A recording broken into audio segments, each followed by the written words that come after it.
lonely person sits in front of a screen watching a motion picture, not realizing that's exactly what it is. Moving picture.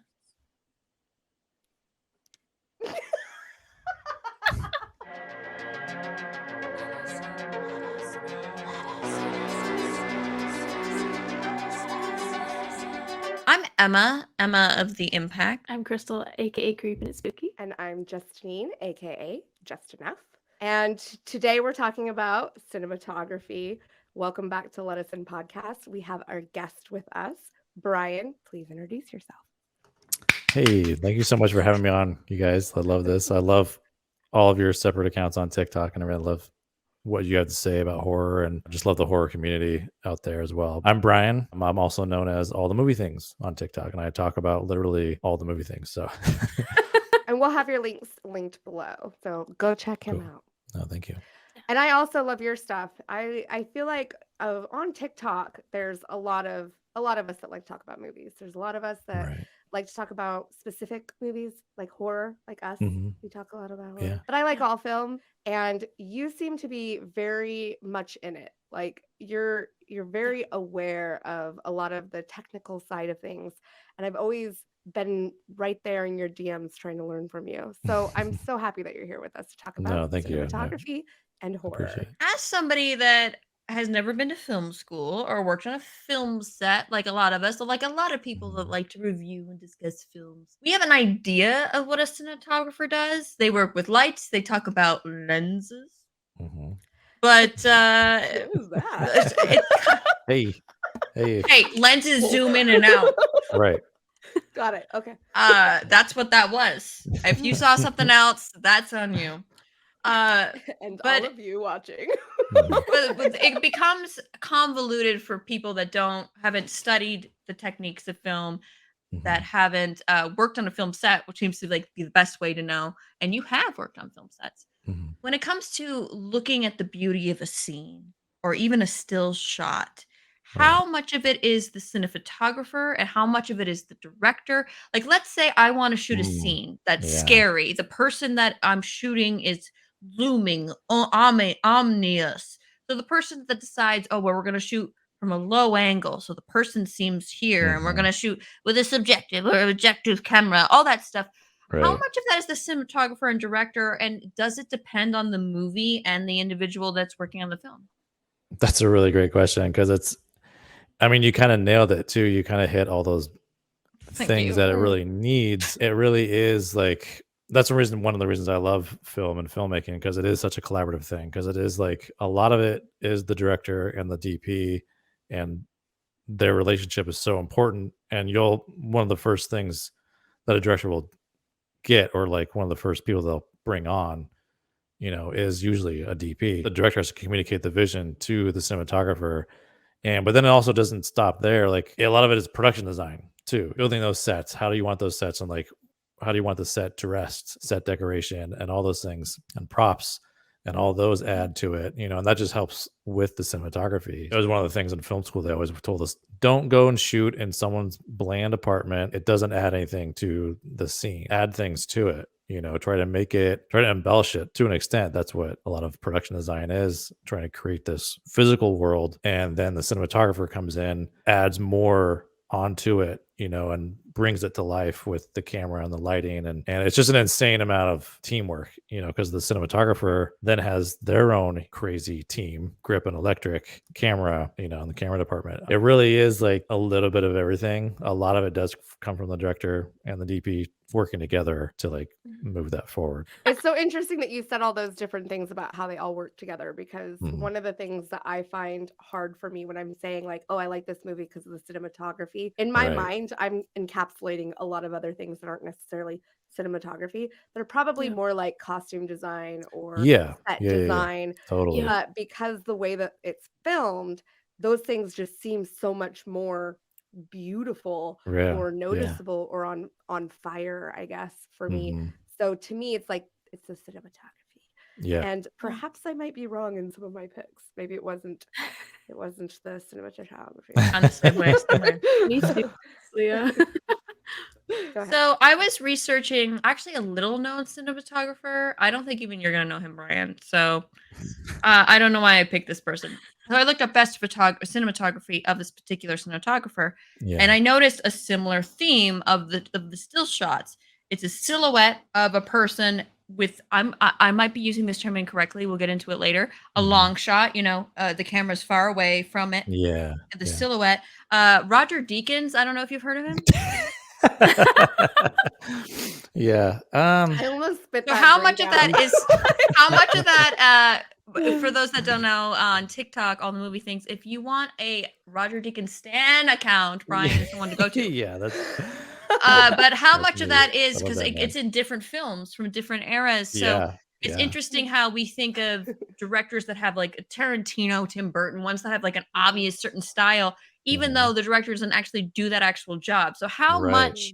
So when you have a very established cinematographer, is it that sense that when he's hired, the director just trusts him to know what to do? Yeah. Yeah. A lot. I mean, especially when you're like at the level of Roger Deakins, I'm surprised you know about him.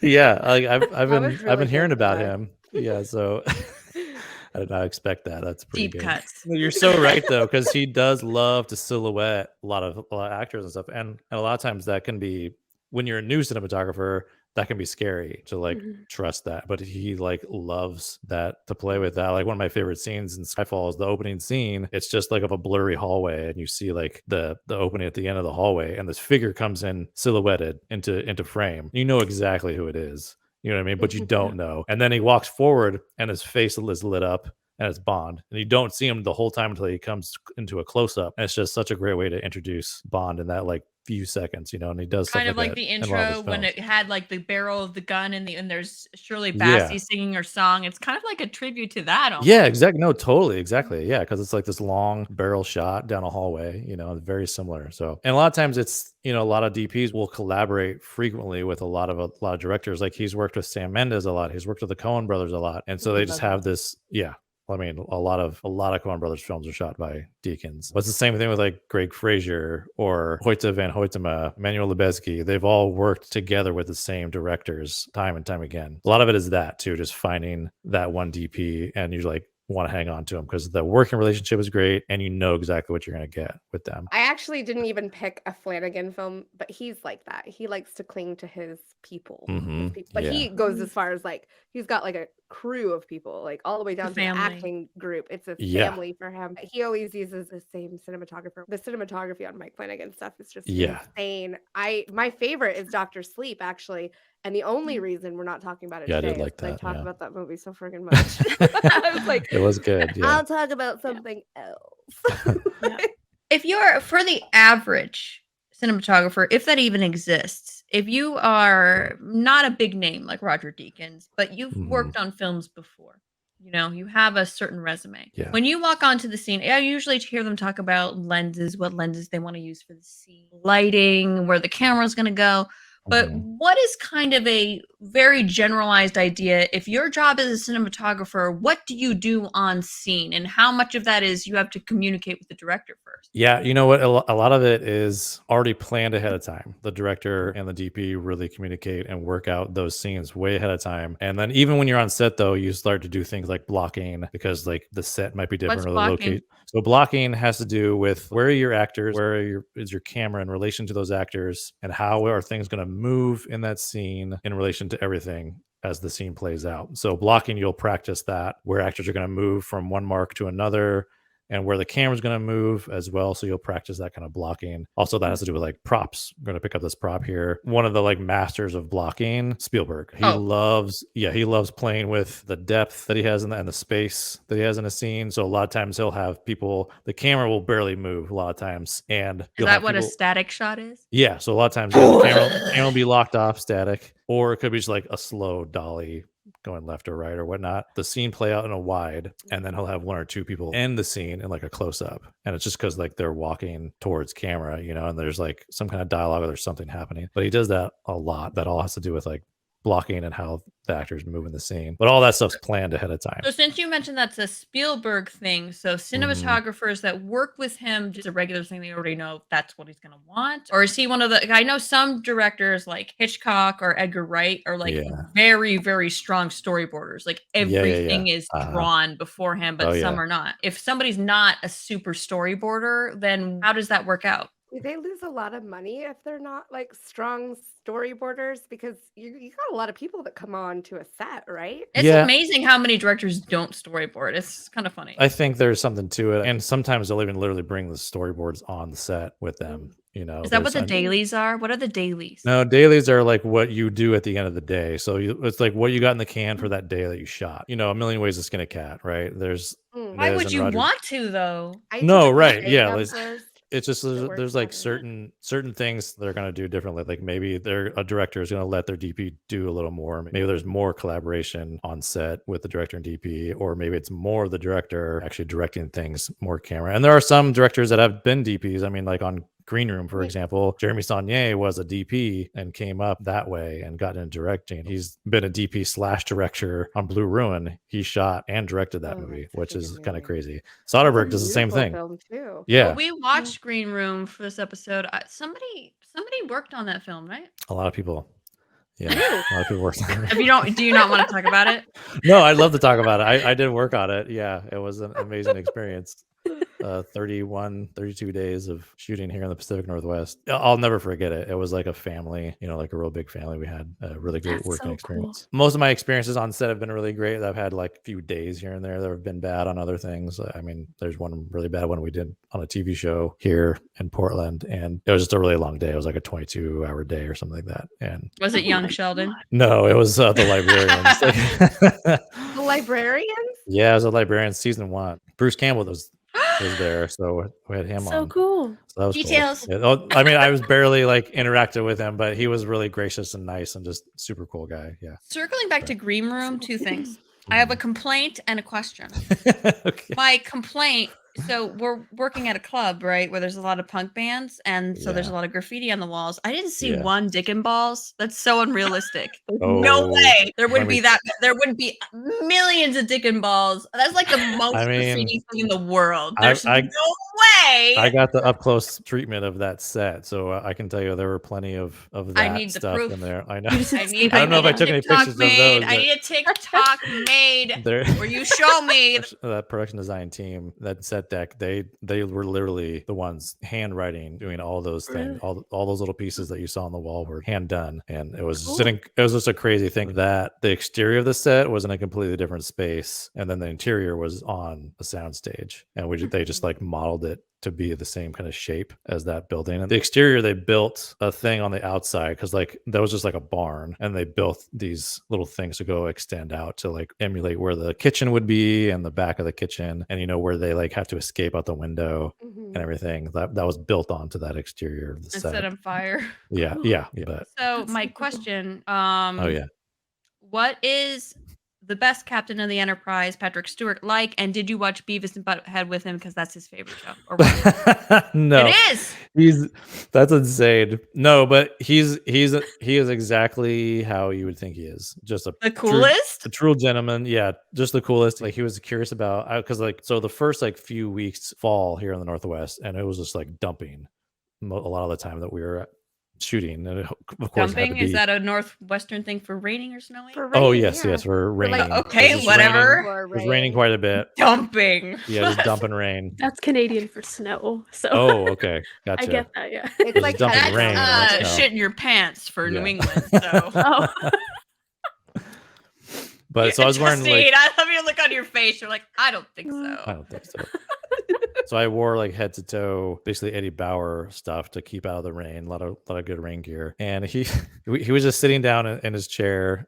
It was a break for him. They were shooting something else, but he was on standby, basically, to be called. And I was standing next to him, and he like was looking, and he noticed that I was wearing Eddie Bauer, and he was like, "Was Eddie Bauer a real person?" And a bunch of us were like, "I think so." We had no idea. I literally went home that night.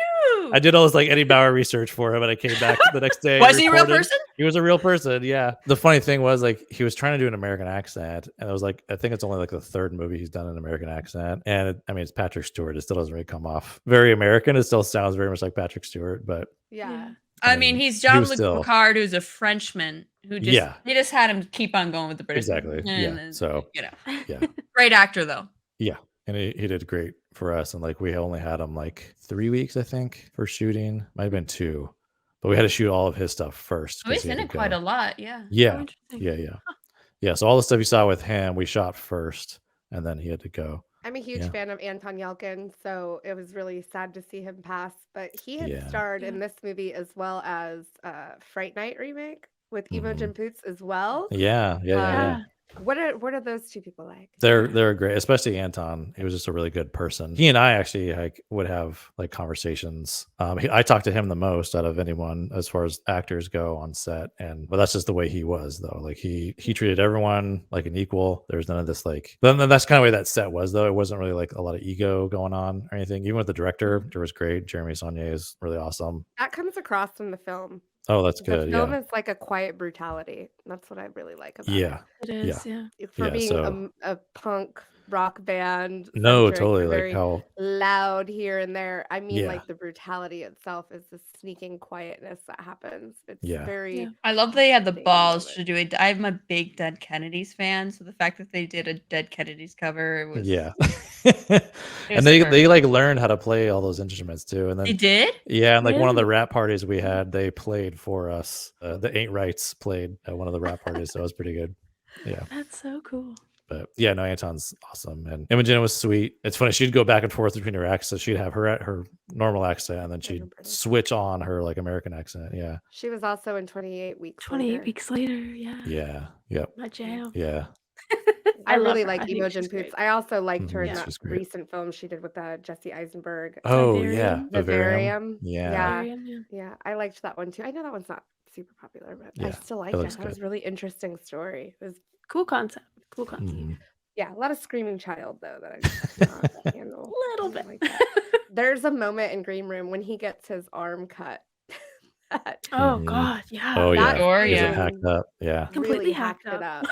up. yeah. That scene, a girl getting attacked by the dog, those Mhm. scenes are Mhm. both really like, oof.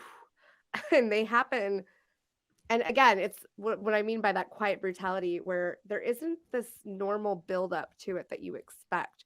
Right. There Yeah. is in that one scene where he gets his arm hacked up, a lot of tension build, but you Yes. you Yeah. still don't expect his arm to get hacked up. Mhm. That's not Yeah. what I expected in that scene the first time I saw it. I Yeah. No. expected a whole different result. And No, Yeah. so totally. it was just so smart to me to have that be what the outcome was in that Yeah. moment.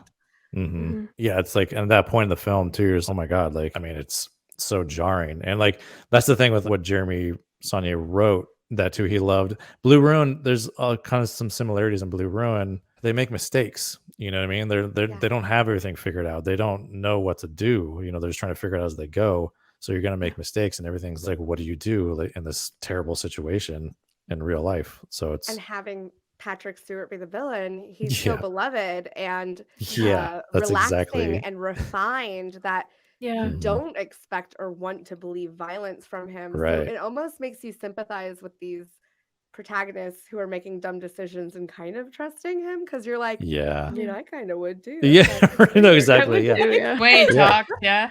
Mhm. Yeah, I the way mean, he I mean, talks. I think what happened. Problem is that he was integrated into the Borg. You know, that's Yeah. the only way. Yep, The only I way. stayed with him. Yeah.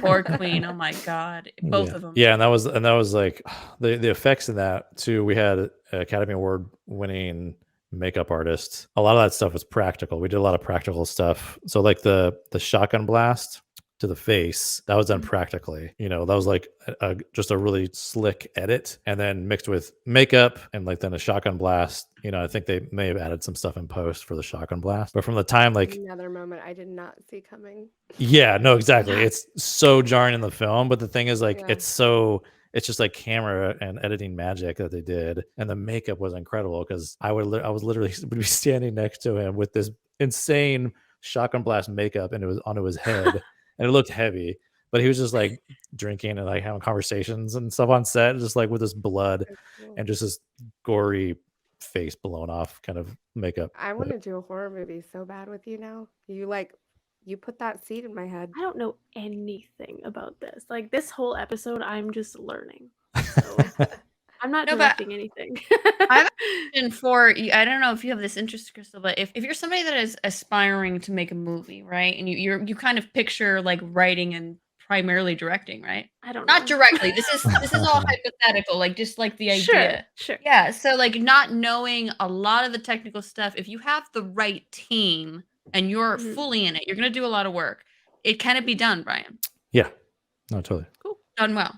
Funny thing about Soderbergh is he shoots all of his own stuff, but he goes but he when it comes Like to he when it shoots says with the camera, you mean? Like he's literally yeah, so just the only he's the guy? so he's the DP for a lot of his films. But the thing is, he goes under like a pseudonym or another name. So As when the when it says DP, like cinematography, it'll say his alter ego is this other Oh, name. But that's Steven interesting. Soderbergh. But even like it's amazing to me. His career is so interesting to me. Yeah. Just looking at his first film into his second, I think I'm not sure if it's his first film, but Sex, Lies, and Videotape. James Spader at his hottest into Kafka, which is kind of almost like an homage to The Third Man by Sam Reed. It's so different. I mean, we don't know if he technically was the cinematographer on that too, but Right. his films Yeah. are so different. Yeah. So can you make a lot very different films with the same cinematographer? I mean, Yeah, I one think, more before you answer the question, I want to say that something that Roger Deakins actually said in an interview that I Mhm. recently watched is he was saying about how is it 1917? Is that the name of the movie? Yeah. But Roger Deakins said, sometimes on some films, I feel brand new, like I've never been on a film set before. And he Yep. said that about 1917, but he didn't elaborate why. I mean, That's one of the things I love about Deakins, because he's that goes into his philosophy. Like if you're kind of what he's alluding to is like you learn something new on every set. If you're not, if you think you have it all figured out, then you should probably quit. That sounds like 'Cause you Steve Jobs. Yeah. I mean, Yeah. like Oh, I mean, Steve Jobs has that famous quote, Crystal, Yeah, where yeah, he like, says, so like, if you're the smartest person in the room, you need to find a different room. Exactly. Yeah. Yep. He ends up learning something new whenever because a lot of times you can plan all you want, you know what I mean? But things are gonna go wrong and you gotta figure Mhm. out, and you can't just stop. You got to keep going. You have to figure out another way around this. And I Yeah. guarantee on every single set that he's been on, they've had to do that. They've had some kind of problem. They learn from that experience. And so that's what he's kind of alluding to. And I can imagine, especially on 1917, because that was such what they did with that. That's probably like my favorite. I thought about doing a tech talk about it where it's like probably my favorite Deakins film, just because wow. like they didn't It's they did the whole like one take thing, the you know, look, and yeah. it I'm wasn't not a the one one take take. person. I like it's like as a viewer to me, long take. I admire it. It's a hard thing to do, but as Mhm. somebody that is a passive movie watcher, or even a little bit more than passive, it's like, Right. what does it really do? Right. How does So it I do? feel like it's that's more immersive. well, that's the thing Yeah. with 1917. Sometimes you can, like a lot of times, like maybe with Birdman, it wasn't really necessary to do it with Birdman. With 1917, it would have been a totally different film going experience 100%. if they just shot it in a traditional way, because it's just about there's such a strict timeline with the film, as far as like in the plot. They have to do this thing in a short amount of time. And it's just these two soldiers that we're following, and it's Mhm. on foot, the whole thing. And so it just adds this element. Like I had so much anxiety watching that movie because it was shot Same. that way, Yeah. and I think because of that, that's what Deakins was alluding to too, why he felt like he was brand new on that film, because he was doing things he hadn't really tried to tackle before, which he's not afraid to do. Because like there was this whole, I'm kind of like a camera nerd too, like I love technology and like camera tech, and you can get kind of lost in it. I mean, new cameras come out every year. It's insane Yeah. how more advanced they become. But there was this whole war between film versus digital, and like what's better. He just kind of embraced it and was just Both like, of them? yeah, because The he learned on film, of course, obviously. But then once digital came around and became more of the norm, he just totally embraced digital and started going with digital. He still loves to shoot on film, of course, but that's just like, what kind of aesthetic are you going for? But he didn't fight it, where a lot of people in the industry are like, oh, I want to stick with film. Like Christopher Nolan's a big film pusher. Like he'll stick with film as long as he can, kind of thing. I don't think it matters as much film or digital, that large format. Yeah. I'm not a huge fan of the Joker movie, but they use large format camera for that, and Yeah. those details, like visually. Yeah. Oh my It's God! If I it's was a rich incredible. person, I'd have many large I format, know. medium Yeah, me format too. cameras. Mhm. I just Yeah. would. I've rented a medium format. And it was Yeah, those are awesome. Yeah. So speaking of I agree. the weight of those long shots being super immersive, one of those scenes in Green Room where at the very end there's the dog kind of like walking up to them Yeah. and they're like spent and Mhm. they're just like pat pat pat with the dog, but they're just Yeah. done. And the dog lays down with his owner who's dead. Yeah. That whole scene is so drawn out and quiet. And the way that Mhm. it's filmed, It where was on you're like set on the too. ground with them, Mm. Yeah. and it's just this kind of long pitter patter of this dog Yeah. dragging his chain. It felt like it was supposed to bring you back to the reality that these were people. These bad Mm. guys were people, and Yeah. the Yeah. protagonist had to go through it to survive, but it's over.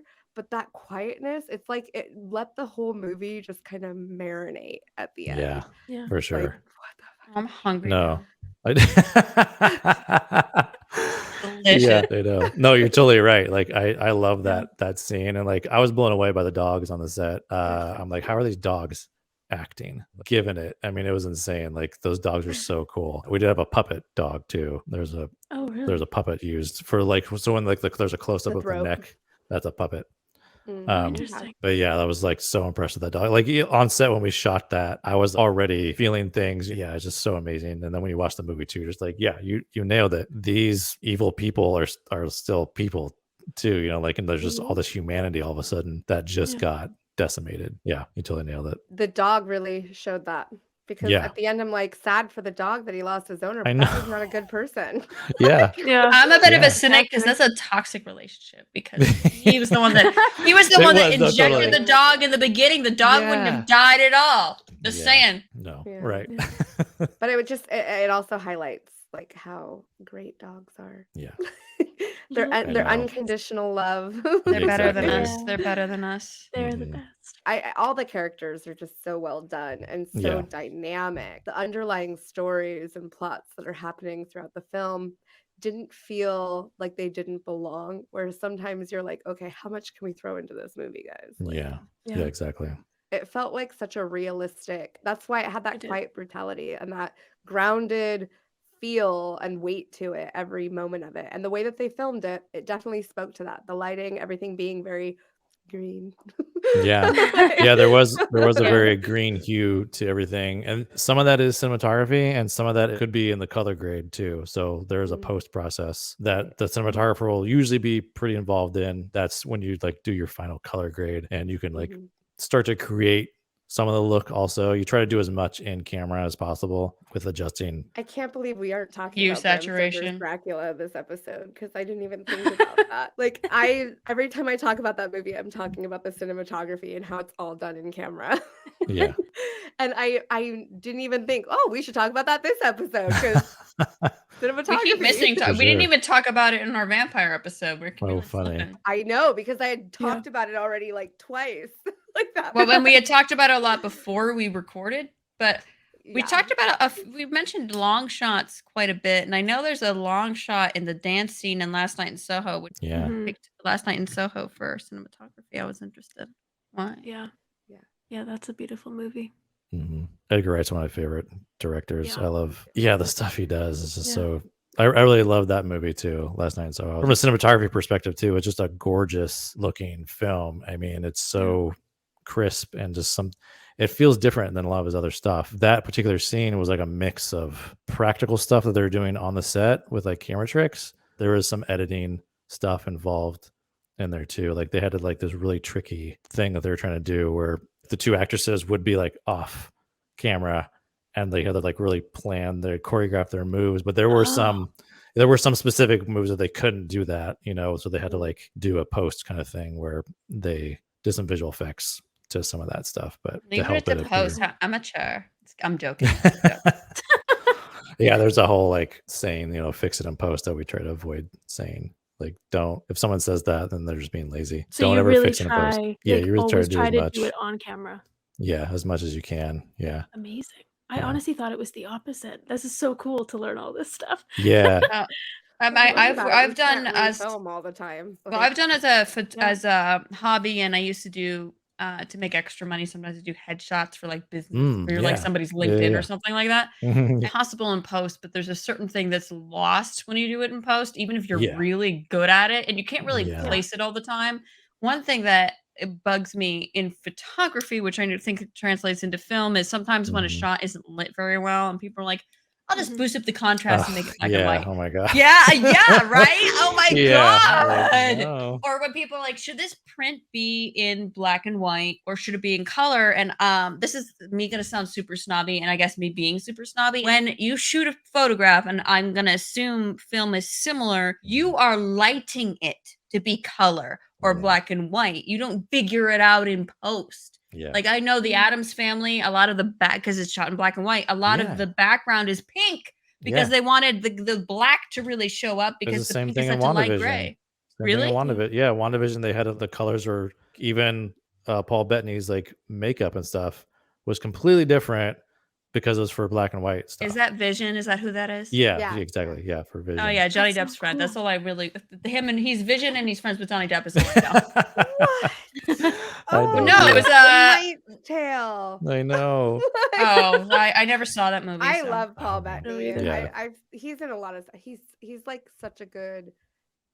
Maybe he is kind of a character actor because he does tend to play like a. Yeah. Except for Vision. Yeah, Vision's yeah. not like any of his other characters No, at all. totally.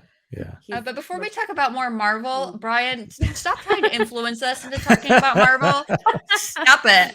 Stop it Yeah. right now. Thor No. Ragnarok is awesome. I don't want to hear anything It else is. about it, Brian. Shut Yeah. Brian! Okay. It's an amazing movie. We haven't Yep, really let's move on. discussed Last Night in Soho. Yes. Oh yeah, Right, so Crystal? Last Night in Soho has like a lot of cool surrealism that he did for like Scott Pilgrim that Yeah. All right. I really like, except for it's more of like a horror or thriller version of it, and Mhm. I Yeah, don't But know. I not think that disorienting enough. And I love Edgar Wright, but it's not Interesting. disorienting enough. I really liked Last Night in Soho. I had okay. my own complaints about it, but it wasn't the cinematography. In fact, I think that was its strongest thing That's why I was the picked it. cinematography as well as the acting by Yeah. Anya Taylor-Joy. Anya Taylor-Joy. Yeah. Mhm. You picked She it for the was- cinematography, Crystal, because of the way it's shot. Yeah, when we talked about this episode, the first movie that popped into my head was Last Night in Soho because Oh, of nice. just how it looked. The Mhm. movie I thought was great. I honestly rate it really well. I loved watching it, but how it looked was my favorite part. It's one of the most stunning Yeah. movies I've seen in years, honestly. Yeah. I love the Yeah, I lighting in agree. it. Like I don't know how much lighting comes into play with cinematography, but all the neon lighting and like just the choices Oh of the yeah. colors. No, like, totally. oh, Yep. I loved it. That It all was like so perfect. in my opinion, like there are some happy accidents, but just Mhm. about everything is done with purpose. Like things are chosen. Like the neon, Yeah. down to the neon there's specific reasons, and they chose those colors and the way they shoot it and everything. And Yeah. yeah, and They used there is red something like it's light. almost like this romantic Yeah. way that they made it look. We're going back to the 60s, and there's like this Mhm. romanticized version of the 60s, and it's like how she is like thinking about that time period, and Yeah. That was that's my how I favorite think of it. message. Yeah, Yeah. that was my favorite message Yeah. about this because Yeah. I hear people talk about that all the time. They romanticize different decades or whatever Mhm. about Yeah. them because the aesthetic was so Yeah. cool or Exactly. whatever it could be that they're clinging to, but they never actually Mhm. consider what life was like for a woman in that era Yeah. and what it was Mhm. like to break into some of these cities for women. And so she's romanticized this era and this person, and she's Yeah. slowly being disillusioned. and Mhm. Yeah. and so are we with her, Yeah. along with like a thriller, like what's happening, like an Yeah. investigation. Yeah. I think it's Exactly. just a cool tool to tell that. Absolutely. No, totally. Well, cinematographers, also known, AKA directors of photography, they talk about and deal with lighting a lot, don't they? Right? Yeah. Like primarily it's lighting, but that's the thing too. It's lighting, it's lenses, it's camera movement, it's shot composition. It's all those things go into it. There's like psychological reasons and like metaphor and like all these other things that go into every single image. Like certain people that are framed on certain sides represent more power than someone who would be on the opposite side of the frame. Like all those things come into play, and sometimes cool. or two, there's not that much thought into it. It's just a cool fucking shot. Like, sometimes that's all you're really going for. But a lot of times there's a lot of meaning behind why a shot is composed a certain way or why it's moving in a certain way. And I feel like it's kind of overused, but like the Zolly, which What's is that? so the Zolly, sometimes you might hear it as a dolly Did you zoom. guess? But I know what that maybe is. that should I be like learned this.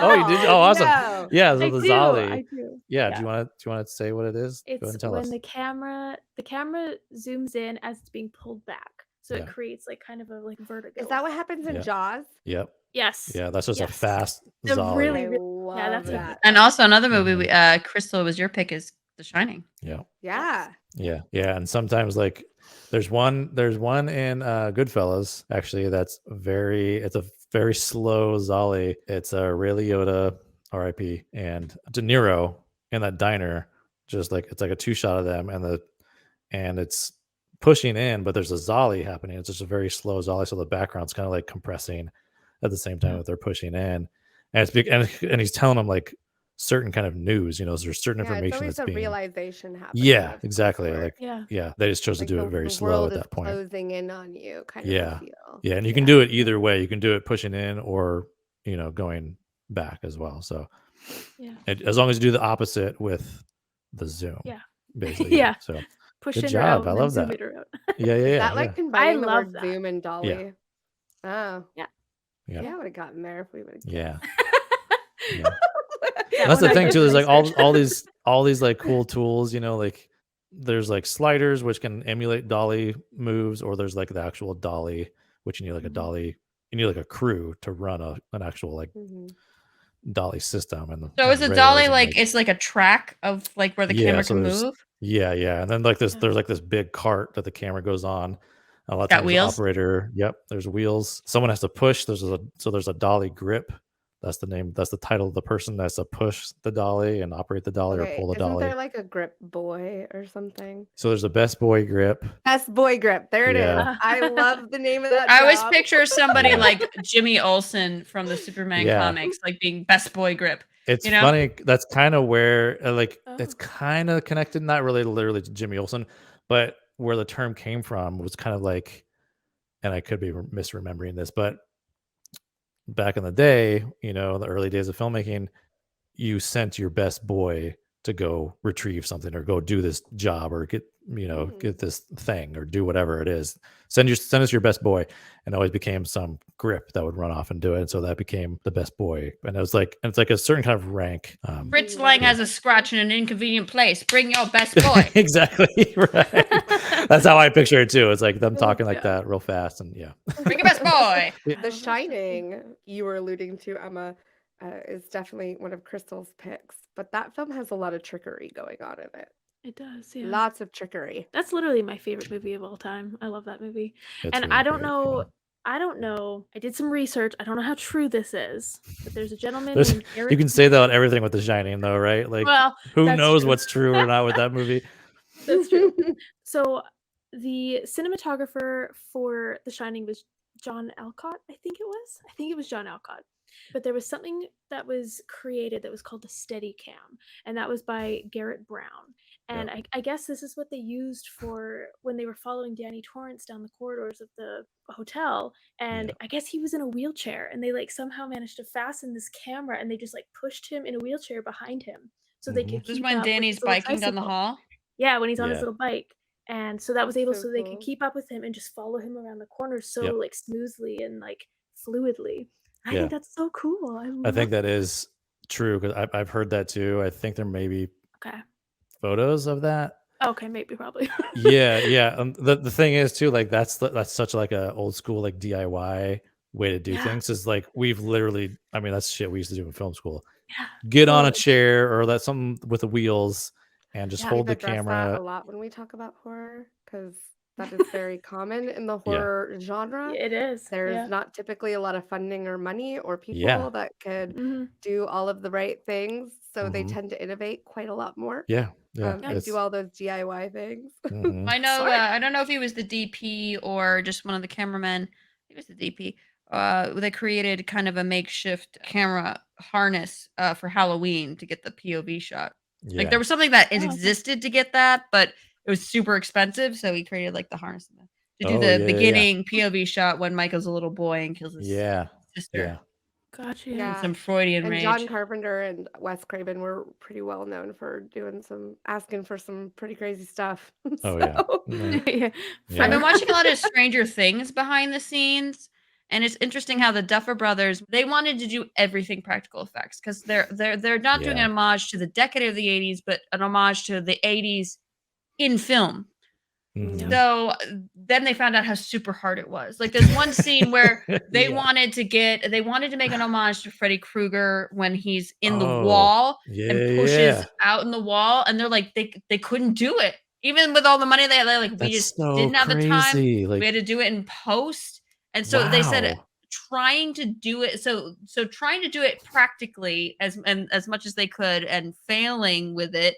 We respect what they did back then even more then, right? Yeah. Yeah. Crazy. Mm-hmm. Like, and one, I can't remember which one of what you guys will totally know more than I would, but I We'll believe try. it's Nightmare. I believe it's a Nightmare on Elm Street where they're walking up the stairs and their feet are sinking into the stairs. That Yeah. was done practically too. Like, Oh yeah, They- and Johnny Depp's death in that they spun the room. People were like getting electrocuted. oh because of yeah. the Oh water. my god. Yeah. And Yeah, they had built a whole room for that to That's turn it insane. upside down. Yeah. Like that's like Mhm. anybody that hasn't seen that behind the scenes, look it up. It's insane and Yeah. really It's cool. Yeah. Yeah. That's cool to know. And The like, Shining they did tried that to do too. They it. had a lot of those Yeah. types of innovations. I mean, the whole elevator scene with the blood flowing out of it. Yeah. They Mhm. also a lot of thought went into just the famous carpets, the colors of the Oh, yeah. walls. All of that was meant to unsettle you, and it's so funny because we clung to it, right? I mean, I Totally. literally have a big giant gaming mouse pad right here that is The Yeah. Shining The carpet.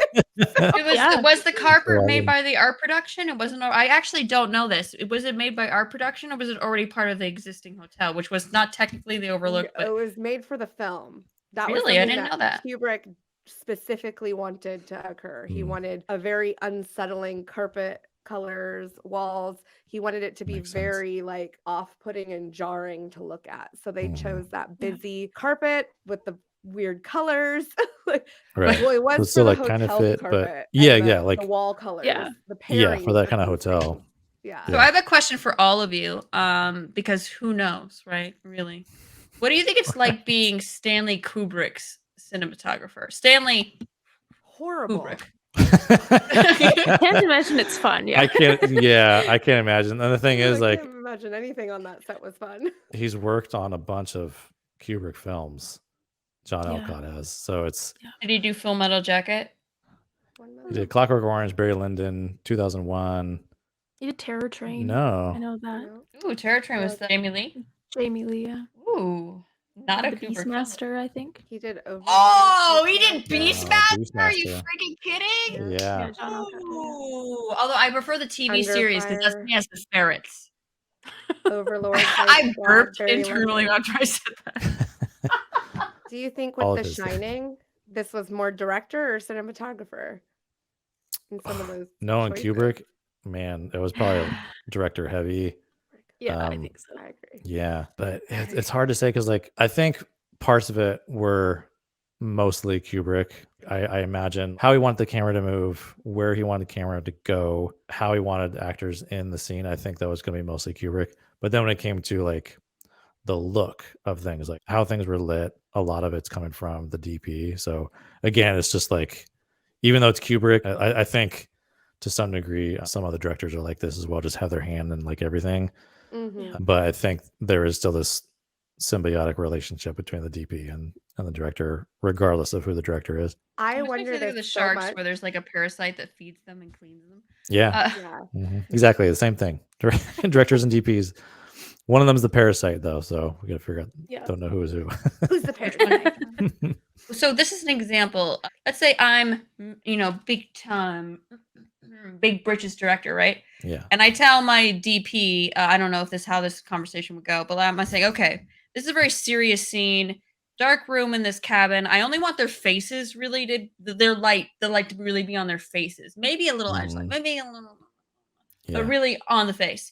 And I want it to be shot low I want you to be practically on the ground in Yeah. that corner. I only want this character's face to be seen. The other character, we just want to see the back of his head.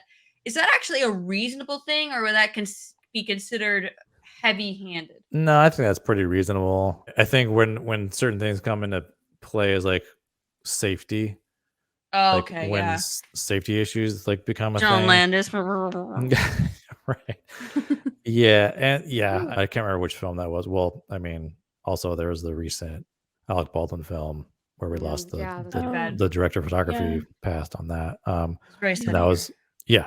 So that was Helena Hutchinson, Right. who like that's just a safety thing. And the thing is too, like that probably wasn't a very like an unreasonable thing to ask of the DP, because normally the DP would be right there to like oversee this shot, and but also could they been at Video Village instead looking from a monitor, because What's the everything's village? done. I'm sorry, what's the Video Village? So Video Village is like an area where external monitors will be, and you can see what's being shot from the camera, How it and Like a works. the live image is view on being the back of a yeah, camera? exactly. So the image is Okay. being sent to a monitor. Sometimes a director will have a handheld, but a lot of times Video Village will be just like where people sit. Sometimes producers are watching, sometimes where the director is watching. For all intents and purposes, they really didn't need to be there during that scene, the In the line director of fire. or the DP. Yeah. So Yeah. if they're just there to monitor how the scene looks, from the camera. One of those things where there's a lot of gray area, as we already know from that. But if it is like an unreasonable thing where you're like, this is my like life or my crew's life kind of being put in the Yeah. balance. So You know who's surprisingly good at that? Surprisingly good? Uncle Lloyd Kaufman from Trauma. yeah. Like Yeah. he's very like it's just a movie, which sounds like a lot Yeah. of sense. Oh, I love them, but it's like yeah, of course.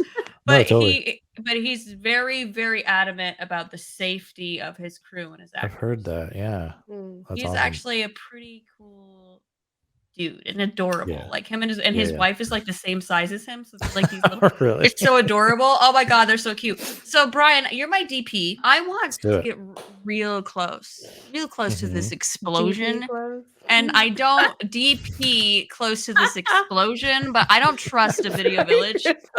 I need Right. it to seem like the viewer's face. The camera's face is right where the explosion happens. I need you there. I trust you. You're my guy. You're my best boy. Right. I need you there.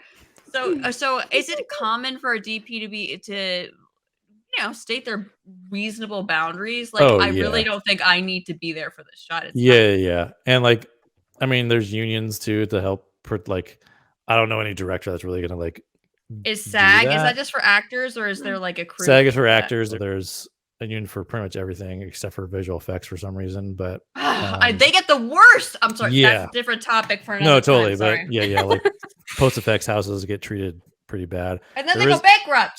Yeah. No, Another totally. time. They Another have. time. Yeah. Another time. And there isn't like, I think they're trying to get one for PAs if they don't already have one. But when I was doing it, there was no union for us. So we're just like the workhorses basically. But Mm. yeah, I don't think So is there the attitude that like if you don't do it, I'll hire somebody who will, kind of thing? Yeah, yes and no. Depends on the I film. didn't really experience that, like especially on Green Room. Like I said, Green Room was very much like it felt like everyone was like, included in the filmmaking process. Like everyone. I've always equated it to being on a ship too, in the Navy. On a ship, we used to joke about like, oh, my job's more important than yours because without my job, this wouldn't happen. But in reality, every single person's job is there to support the main mission of that ship doing whatever it needs to do. It's the same thing with making a film. Every single position on set is vital to making that movie happen and finish on Right. time. I didn't really feel that way in my experience, but they would express their concern for safety. And a lot of times in that kind of specific situation with an explosion, you probably have like a crash cam, like a camera that's encased in something to get something like that. That way it protects the camera and it protects your crew for sure. So We were talking about how we can tell whether it's like a director or whether it's a cinematographer. I've always wondered that specifically about the Evil Dead remake because it is yeah. such a good looking film. Yeah. The Yeah. whole aesthetic of that movie made that movie for me. Yeah. It looks so cool. and Yeah. and that might be the color grading that you were talking about earlier, but it Mhm. has this cool sharpness to it. Like Yeah. everything feels I very bright but dark and like gritty and like yeah. gray and silvery. Mhm. I don't know. It looks cool. Yeah, Yeah. I felt that way too when I watched it. Like that was the first time I watched it, the remake. Oh. Yeah, like instantly. It was one of those on my list too. Like when I first heard about it, I was like, oh man, they're making this Evil Dead remake. I super And hype this movie all the time because it might be my Yeah. favorite from the Evil Dead franchise, which is it's pretty probably good. blasphemy, Yeah. but it is One good. thing I had to say about it is that I give it 5 out of 5 stars. That's a great film, and TikTok showed me the way. My viewers and Mm. people like Justine also, like, said, like, "You really that's a really good movie. Don't talk Yeah. about it like that." And they Don't were right. respect that. But the reason I bring this up is the only thing that slight critique, not a critique, but it's a choice, and I can Mhm. understand why they made it, is that in the original, it felt so innovative that they have the camera on a dirt bike, right? On Yeah. these dirt bikes.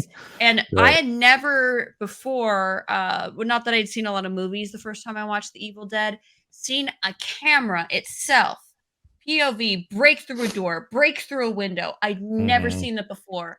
It was so new, and they didn't do that. I don't know what the shot's called because it's very fast and breaks into something. I don't know if there's a Yeah. word for that, Mhm. or if it's just just a way to do a certain other thing.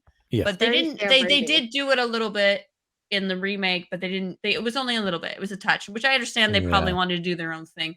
But what Mhm. is that? What would you consider that? That kind of shot. Yeah, It's something very like that. popular with Sam Raimi's films. You see it in Yeah, like that's a all of them.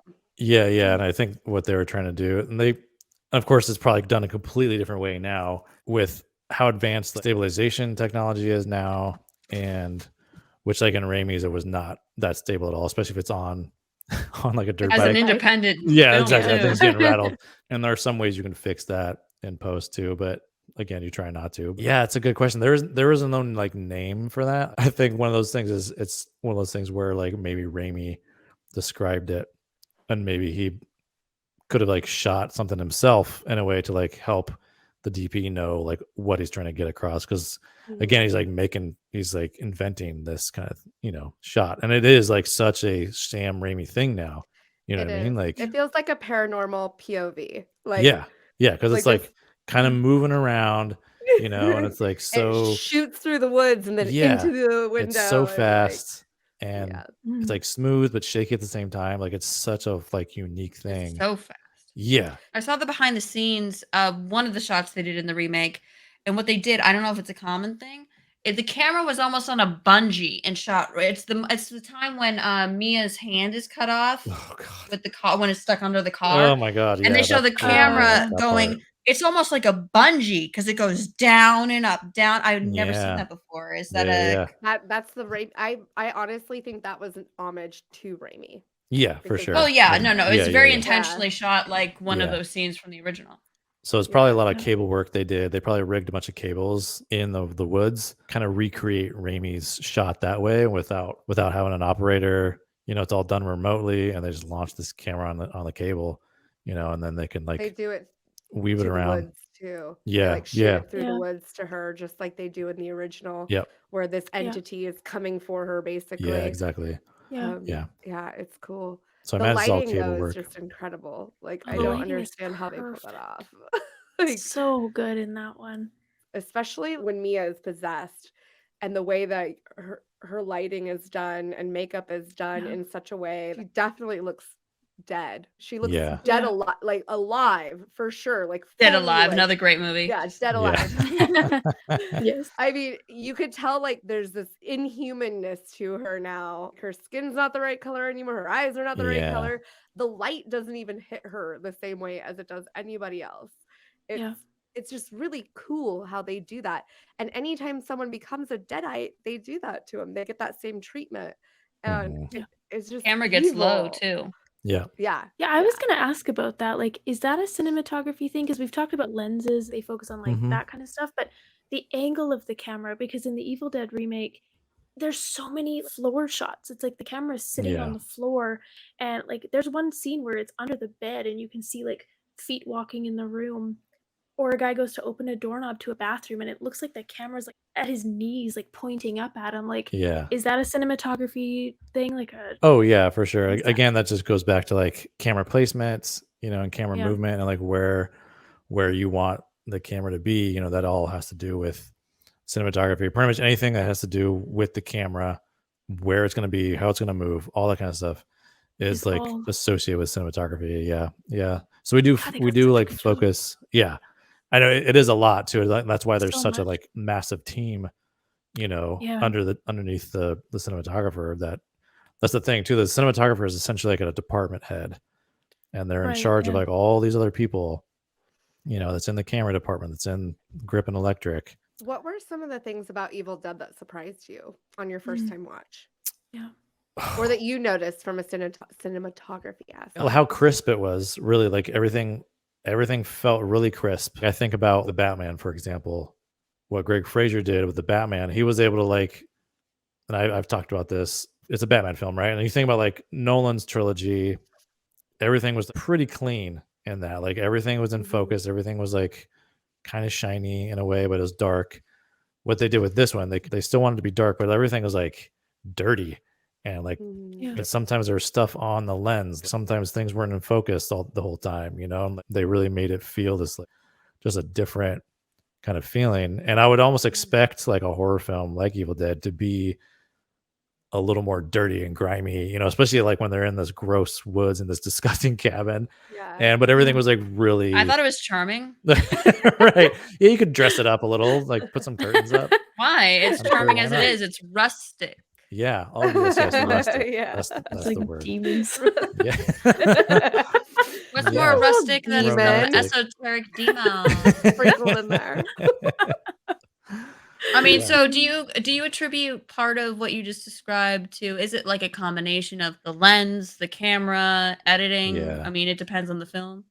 Yeah, exactly. All of the tricks in the book. Yeah, a lot That's Everything. what of it it. feels like watching it. Like they use Well, and every trick. They pulled Yeah, a and the- few rabbits out of a Yeah. hat before they shot the scene. Yeah.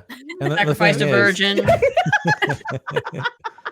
I mean, For those really important Sorry. shots, you got to sacrifice a virgin. Does Yeah. that do? that's how you get to the top, So I wouldn't That's how be you see it. surprised, to tell you the truth. to answer your question, I would say, in my opinion, I would attribute that a lot to they're leaning a lot on the production design and makeup and what's going on. Like that's already doing the work that it needs to. You know what I mean? So Like Crimson Peak. yeah, exactly. Oh yeah, Crimson Peak is a great example too. Like everything was like really shot immaculately in that, and they're leaning on the costumes and the Yeah. production design to really do its job. Mm. Where a lot of times there's a mix of the two. We're like, okay, we're gonna do some stuff with camera and lighting, try to like help amplify what's going on with the production design. And where I think with Evil Dead, no, this is enough. We don't want to like make it too gritty, too grimy. It's already kind of that way with the way we're shooting it anyway. So that's why we don't need to like sacrifice Muddy it. focus and like all those kind Yeah. of things. So Mhm. also it could be a I thing hope- where too maybe they're like trying to be safe. Betty Alvarez, like it was this Evil Dead franchise. exactly Big, right. big. Yeah. So Yeah. I and hope don't- Mia's in Evil Dead Rise so bad. I think she was Me so too. good in that movie, She's and really- I love her character. I so hope, but she probably won't. People like to remind me on TikTok every time I mention Evil Dead and call it a remake because they're like, Always. it's actually. Sequel. Crystal knows, right? It's actually Always. a soft sequel. Oh my god. Because that's why Bruce Campbell Ash shows shows up at the up. very end as Ash, and Yeah, as for some Ash, reason he's got a yeah. priest collar, groovy. And Yeah. so it's because they were going to do more where she actually turned out to be Ash Williams's niece. Oh. Mhm. Mm. Which you don't sound like you like that. I think it sounds amazing. You're so I'm glad they didn't. I think that But she should be in Evil Dead safe to Rise, that's do all I'm saying. now. They Mm. could totally do that Mm. now.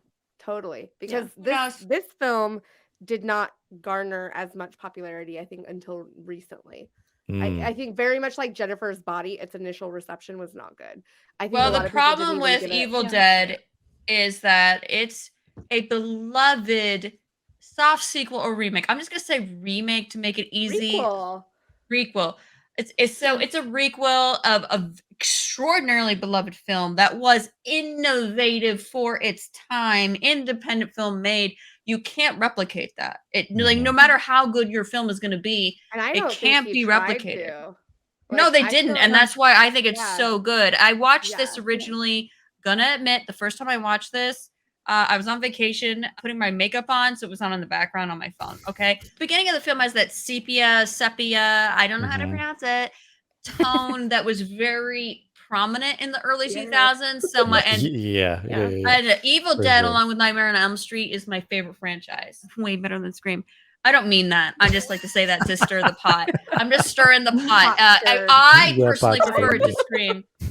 Scream's very good, though. I love Scream. But Too late. so I have that old school thought of they're really remaking this movie. They're remaking it. And I was just had it on my phone during the day, so there's some glare. Doing my Right. makeup, didn't give it a fair chance, and That's exactly what I'm saying. Nobody gave it a fair shot.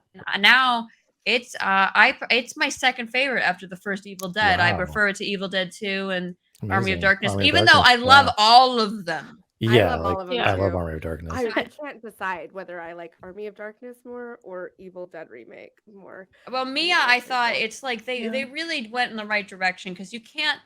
It's funny how they make her brother seem like he's going to be the Ash, and they trick you. You know? Yeah. Yeah. Because Hey, no can I- one. It's that's the thing. That's why I think Nightmare on Elm Street is so hard to remake. Because for anybody that's been like millennials, even Gen Z, even some of Gen Alpha, Robert Englund is Freddy Krueger. That is so Yeah. hard, and that's why there's rumors that he's going to play Freddy Krueger.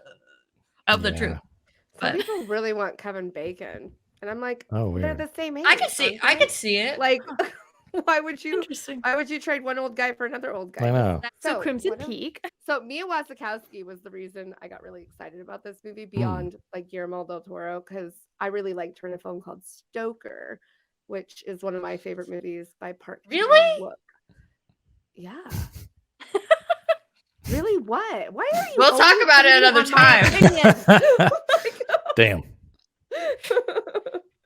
So I really like Mia Wasikowski, and she's just a really, I don't know, good period actor.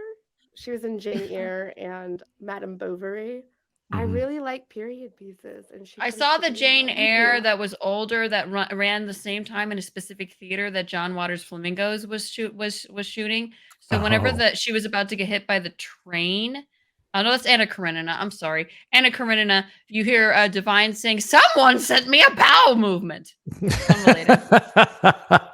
Bravo. Divine's my Well favorite. done. Mm. So I really like Mia Wasikowski. No, the costume design and set design for Crimson Peak are Man. of course gorgeous. Yeah. And you're getting a lot of what you expect from Guillermo del Toro. So there's no real surprises around that, Mhm. except for how like far he goes with all of his usual glamour, I guess. I did not expect Crimson Peak to be such a set. Oh, Yeah. Every detail, like I cannot believe what they put into that set design. Yeah. And then the color story. The Mhm. whole film has a color story, especially her character, the main character. Her costume changes and the color tones around it, Yeah. the set color tones, all of it. It's all very like intricate. They Oh, yeah. also changed like the set size and scale and played with scale a lot around this character's journey, and I think that's so Yeah. cool. Yeah. Not to I mention I know love we how the talked- house mud. is basically it's decaying. Like we've got the Oh, blood red yeah. the blood red clay on the outside. There's Oh, almost yeah. seems to be flies everywhere, not just related to the ghosts. So it feels like she's entered Tom Hiddleston's character's purgatory. It's like the house itself is its own version of purgatory that she enters into this house of Yeah. sadness and regret Yeah. and loss. And retribution. Like it feels like they're all like getting their comeuppance, and she's just kind Yeah. of walked into the midst of that. Like I feel like everything they that were more they protective. have They or felt had- protective, you know? Yeah, but it was all built on death. And like it was yeah, I love that. I love the mud. The mud being red, I think was brilliant. Mhm. Yeah. It It's just very striking. everything felt like it was bleeding. Everything felt alive. And I Yeah. love that.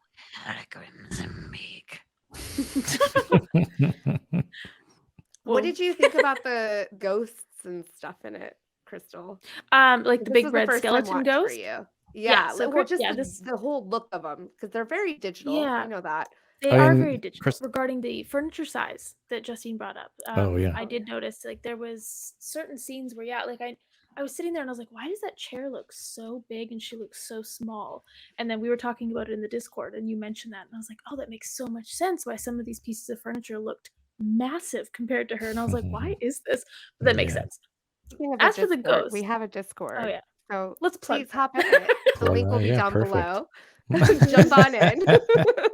You can hear us Come talk join about us. furniture. We can talk about furniture. Yeah. The set design, stunning. There's that bedroom shot of her standing in front of her bed with the the candelabra, and it's like this blue and green. It almost felt like a mermaidy, like underwater bedroom. It was so stunning. My favorite room of the whole house, I swear. Yeah. His But room yeah, was really incredible too. it was. It They had like all were. the melting ceiling look to it. Yeah. Yeah. The spires where it felt like everything was just It's my closing in on dream him. decor. My dream decor is to live Me in a too. gothic, just like beautiful house like that. Oh, I love it. Me too. You know, I thought a little bit of Argento. I mean, there's not. It doesn't Mm. feel like an Argento movie at all. But there's certain scenes. I had to get them to watch Deep Red, but not all of them did. I'm not talking about it because you're the best. You're the best. But I mentioned that not to just be spiteful. I mentioned that because that is one of the movies. That and Suspiria is one of the films he uses architecture to frame the scene.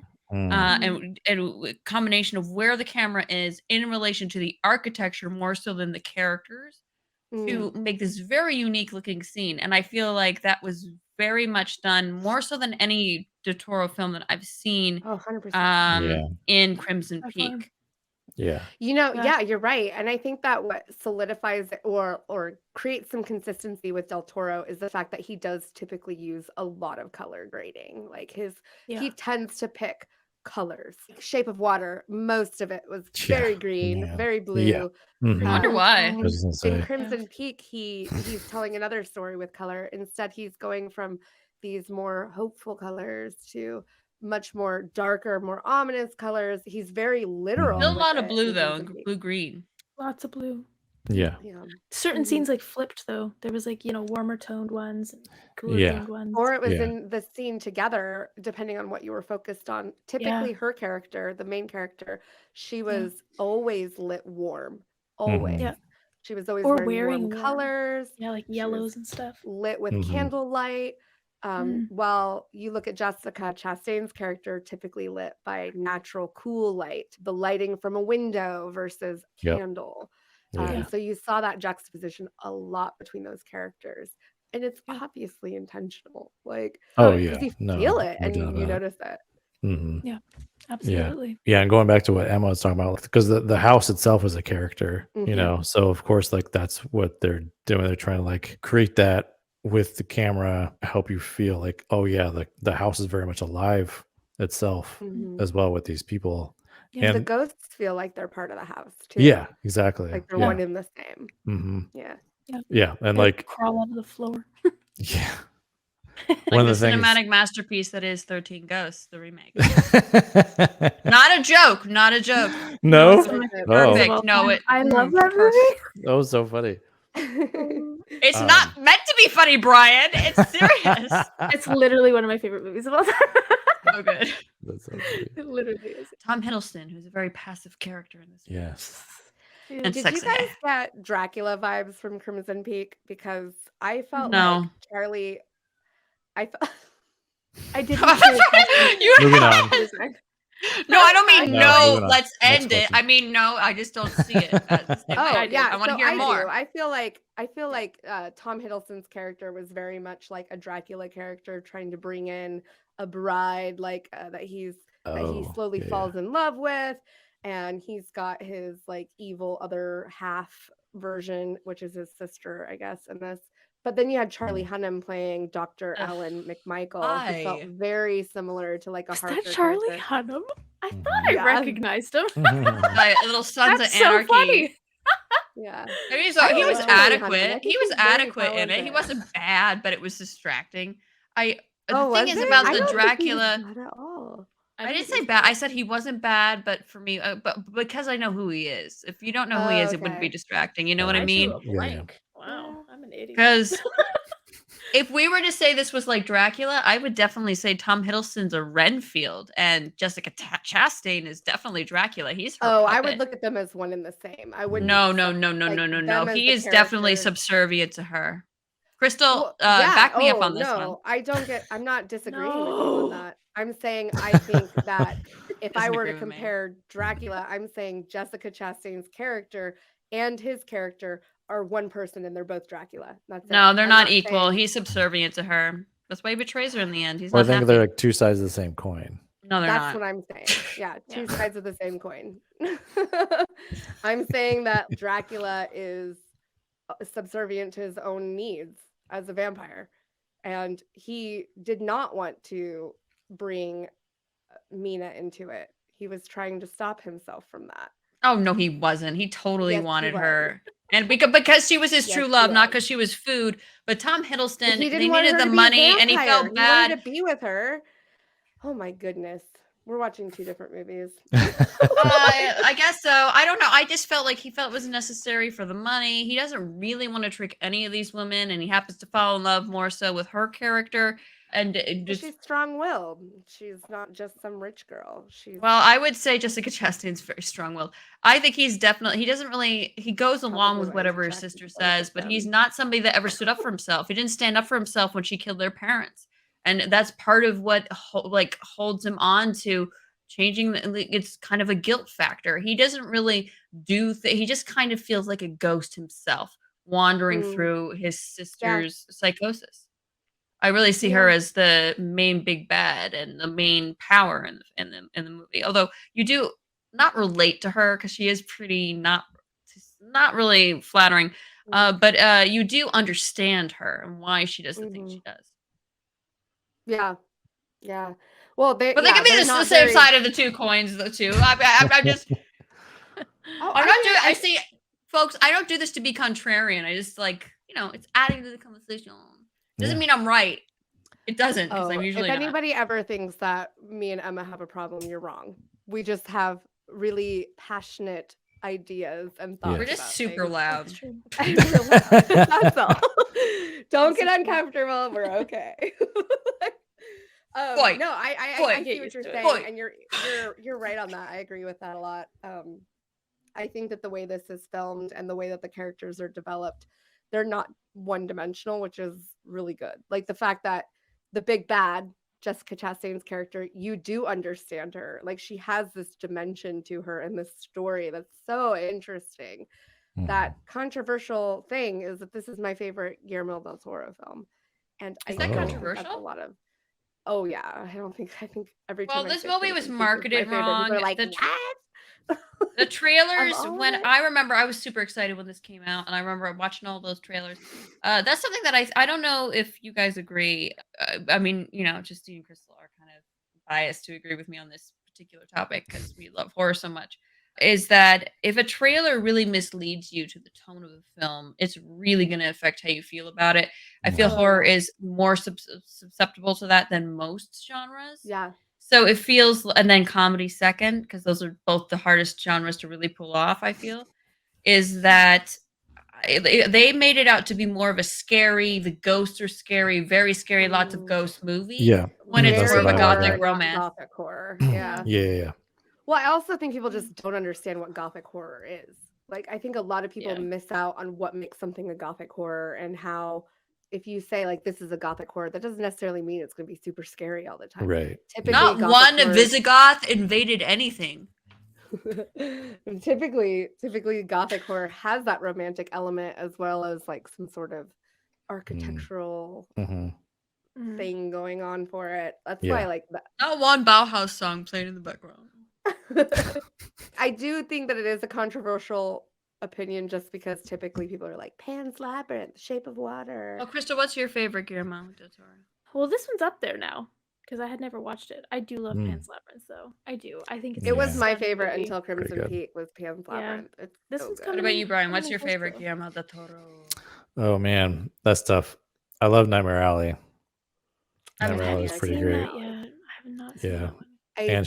And Shape of Water. Yeah. The production design on production design on any Del Toro film has been phenomenal. Mhm. Those two really stand out to me on this one as well. But yeah, Shape of Water, like, I mean, it was either nominated for production design for Academy Award or it even won for Shape of Water. I can't remember, but and I think production design was nominated for Nightmare Alley as Nightmare well. Alley. But Yeah. yeah, Interesting. Okay. and the same I- he's used the same DP for a lot of his films. So it's Dan Louston, who's shot Yeah.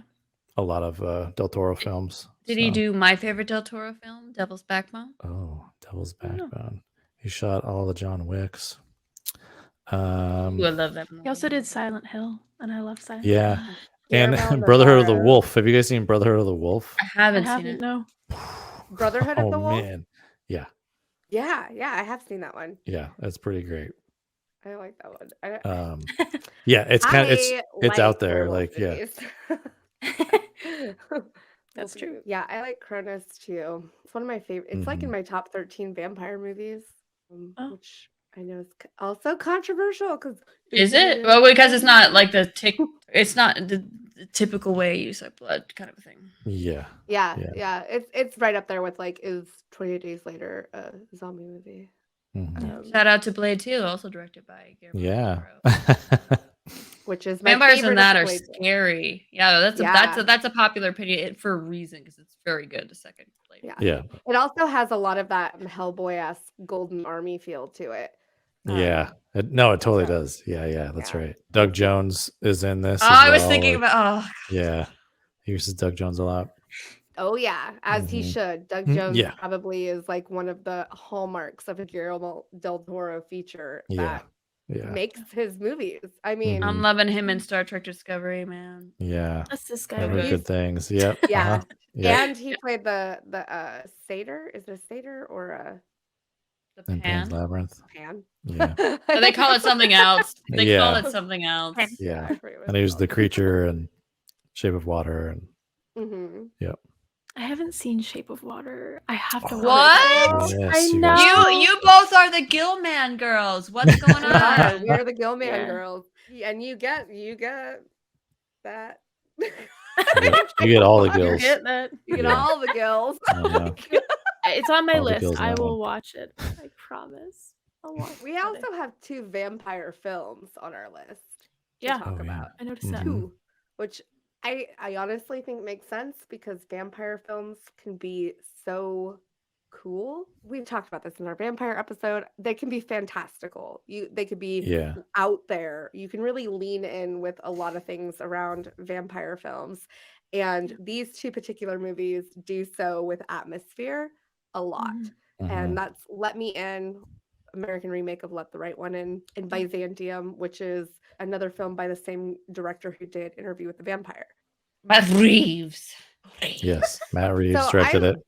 Yeah. I liked the American version. I think one thing that they did keep and do well, but even still kind of slightly different, is they made it feel really cold and isolating, Yeah. even though Absolutely. it's not necessarily an isolated place. No. Everything just felt very stark and dark and cold. I mean, Mhm. Yeah. it's obviously in the snow, but even the way that they set everything up to where you're looking down at her at the park and she's walking with her bare feet in the snow and everything just looks like that. You feel like you're kind of peering in, like you're an onlooker and everything. And Mhm. it's cool because you do feel like that, like the little boy, like you're just kind of like spying on people. Yeah.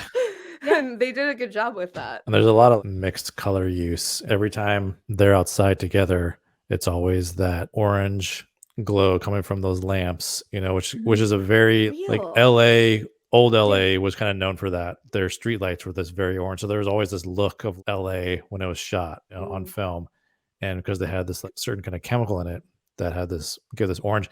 So a lot of people were upset. This is just totally side story, but a lot of people were upset when they started changing everything to LEDs, that crazy blue, and there was like, it doesn't I look like hate that LA too. anymore, like in movies. Oh, I'm with them. So- It's because very that's how cool it was in tone light, but they Washington, too. can't Yeah. set LEDs for sunlight. I mean, they can now, can't they? They For probably daylight. could. Yeah, they probably could I make mean, them orange. is it harder to control the white balance on an LED light for film? Well, because Not for those kind film, of but- LEDs are like designed to be street lamps. You know, they're not really designed for like like Right, LED right. lights that we use for like lighting us and everything. So it was just like a cool thing that LA was known for when you shot it on film, was their orange lamps. So that's what it kind of reminded me of, was like this very like chemical orange color, only when you saw like them two together in that little outside area with the snow and In the in their playground, like yeah. courtyard. Yeah, that was very realistic to me. Growing up in Yeah. a really small town in Eastern Washington, we had one of those orange lamps in our Yeah. park, and we had very few street lamps.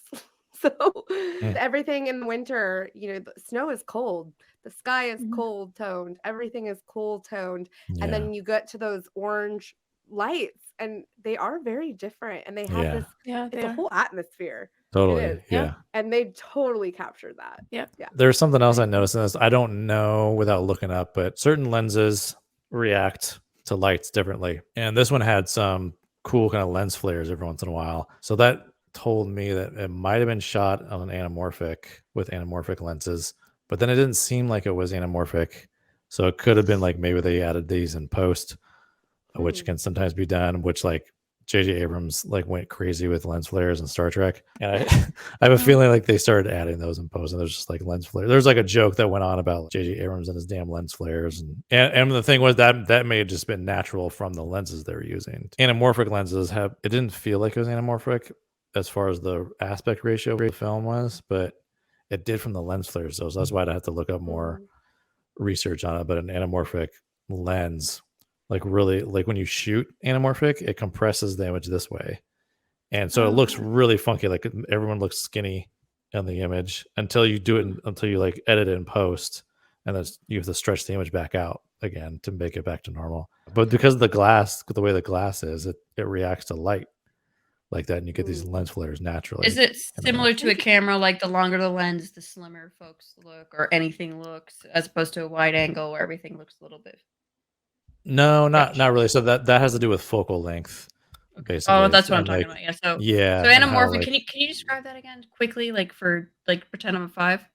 Yeah, so so anamorphic basically is just like a very very like widescreen kind of format, and the glass that it's made out of kind of reacts to lights differently, and so you get these kind of cool lens flare effects, and it really compresses the image when you shoot it first, and it looks almost square and boxy, but it makes everything in the image thin until you go and post in the edit and you stretch it back out again. Of course, like when you are patching it back to like a monitor, I'm pretty sure like it looks normal, so you can see what you're so you can see what you're shooting. But when it's recorded, it looks compressed, and then you stretch it back out. But One of the cooler scenes in that movie is in the pool where he's being held down and Yeah. bullied, and then she kind of comes and oh my beats god, all those yeah, bullies. Yeah. But the way that they decided to like not show it, I think was again super smart to the dynamic of those two characters. oh, it looks like it was shot anamorphic. They shot on Panavision lenses, G series anamorphic lenses. For you lens nerds out there, If as a lens nerd, what's something you'd like to share with us about lenses? that's a hard question. Actually, I try to like work with what I have because lenses are so expensive, and there is a difference between like a photo lens and a cinema lens. So you want to try to go with cinema lenses. They do what's called they declick. So a lot of like photography lenses with the aperture, when you adjust the aperture, it'll like click and make a sound. The focus isn't as smooth because you don't need it to be with a photographic lens, but with a cinema lens, the focus barrel is really smooth and will have gears on it sometimes, so you can use a follow focus. But then like to change the aperture or the t-stop on a cinema lens, they declick it so it doesn't make a They call sound. it a T-stop instead of an F-stop. Is that the same thing? Yeah, they call it a t-stop. Yeah, but it's essentially the same thing. Yeah, and it's written differently on I don't it's know on what the a side T-stop of a or an lens. f-stop is. What is an f-stop? What are we talking about? F-stop is like the Aperture. Aperture. How Yeah. clear or fuzzy something is in the Yeah. Oh. basically. And then, so if I can get my hands on cinema lenses, then that's what I'm gonna shoot with. But hopefully cheaper ones because they're pretty expensive. Yeah. So I was looking at the difference between the VHS camcorders where it films to VHS compared to the DV, the digital video yeah, of the early 2000s. Yeah. And it's amazing how it looks so different. It's kind of like fuzzy. Totally. The VHS, that can't be the lens then. Is that the processing part of the, is that like like the compared to VHS compared to digital? What is that? Yeah. No, totally. It's definitely a difference between VHS and digital. Man, like- we should have talked about X in this. There's a lot. A lot of times with those things, they'll put kind of chintzy lenses on them. So a lot of times it isn't the lens. The what? It's they'll kind of put a chintzy lens, like a cheap What's that? lens. Cheap. Like Okay. a cheap, yeah. Got that. I know that Is that is. Pacific Northwest also? I don't know, Is maybe. Chintzy Pacific Northwest? Maybe. I don't said know. it in BC too. I don't know. Oh, Maybe there this you is all go. West Maybe it Coast is. stuff. I am wearing my upper Oh, left USA Emma, shirt. you're now. really there you helping go. me Guys, I need understand help. some of our lingo. I don't know the lingo. West Coast. Was Byzantium a first-time watch for anybody? It was a first for me this time around. What did you think? I really liked it. For me, like not being like having a lot of horror background or like even specifically like vampire films, like it felt like a very different take on a vampire film. And I thought it was interesting how like, only the male vampires were allowed to like be part of this group. And like Brotherhood there's of these the two. Pointed Nail. Yeah. Like that was so so different. Yeah. And Saoirse Ronan's always like great and everything. And yeah, the way she was lit in this, more so than anyone else, it was very soft on her. I don't know if that's just the nature of her, because it seems like Is everything I that the see mother her or in- daughter No, character? that's the the daughter. daughter character. I feel like yeah. that was very conscious because Yeah. her mother was much more vicious and she was much more reluctant and Yeah. more passive. Her mom was more aggressive. And you Yeah. got that a lot with the way that they were filmed, I different agree. ways that they interacted with anybody. Mhm. Like, you Yeah. got Gemma Arterton's character. Anytime she interacted with people that we knew, it was very close up on her, but low. Like you felt like you were like she was towering. And Yeah. whenever you were interacting with Saoirse, it was on the same level every time. Anytime you saw Saoirse, whenever she was killing somebody or eating somebody, for one, they were Yeah. elderly, but you were in another room typically. You were not really even in the mhm. same room with her. Yeah. But whenever you saw Gemma do it, you were It was like in far away and Yeah. zooming in on Yeah, it. Like yeah, you were yeah. like Uh-huh. discovering her Yeah. One of my favorite scenes when she actually eats that pimp on the street. She eats that pimp on the beach. Yeah. But you start off and it looks like she's just kind of seducing him and taking him out to the beach. And you're really far away and it's like you're on is it a dolly? I don't know what they're on. But the camera's just moving through the boardwalk. And you see all these pillars. Pillars are kind of cutting you off from what you're seeing with her. And at one point, it looks like she's making out with him, and a pillar comes across, and she's clearly eating him, and he's struggling suddenly. Oh yeah, that's so cool. Love that scene. Yeah. And then I the love blood drinking. when they're walking together in the games, and there's so much movement going on in there too. Like it's just, and the color, all the color on their faces is so different. Yeah. I don't know why that stuck out to me, but it was just that one really, because it was just so different from anything else in the rest of the films. Just more kinetic with, and it had to do with whatever they were talking about. Yeah, it was just great. Like the whole walk through the boardwalk there was really cool. Yeah.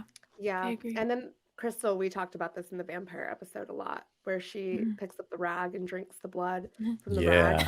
Yeah. That whole scene too, where everything, all the Yeah. chaos around her is, you're not looking at it, you hear it, but it's all muffled Yeah. a little bit. It's We're just not in focused slow on her. motion, but it Yeah. feels Mhm. like slow motion because you're very much zooming in on her Yeah. and she's so reserved and controlled, but you could tell she's on edge. Yeah. She really wants to pick up that rag of blood. She really wants Yeah. that blood. She's And holding it that- together.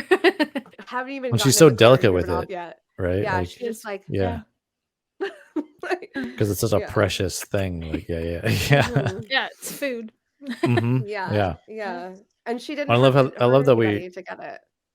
Yeah, and I love that we weren't so close in on her. We needed to see enough of the background going on, the stuff like the chaos like you mentioned that was going on back there. Yeah. But we're still really in there, but we can still tell that there's like something going on. Like also the sound helps, the sound design helps with that too. But Yeah. Yeah. And then of course the scenes on the island where the temple is, where Oh they my like God. become vampires. The With, bloody I don't know if they're waterfall. I had some bats or thoughts about that. birds. Yeah. And the blood waterfall. Yeah. There's something about coastal settings that it's also really cold again. I mean, Very similar shoreline. to like Let Me In. She's What? correcting you with her East Coast The terminology. shore. Yeah. Shore, Sure. The shore. Sure. Yeah. Shore. The Shoreline. shore. Shore. On the shoreline. Sure. What did you want to say about those temple scenes? Because those are some of my favorite. The one thing that stood out to me when the water turned to blood, and I was like, okay, there's no way they actually did that. I mean, it's possible they did, but they're on a location, unless that whole shoreline is was CG.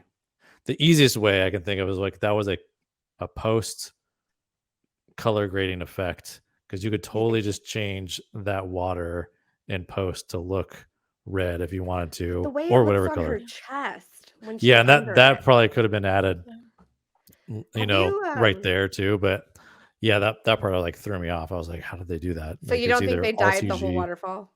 Red? Yeah, I don't know. I don't think so. I but don't think They did. dye the river Yeah. green in Savannah. True. Yeah.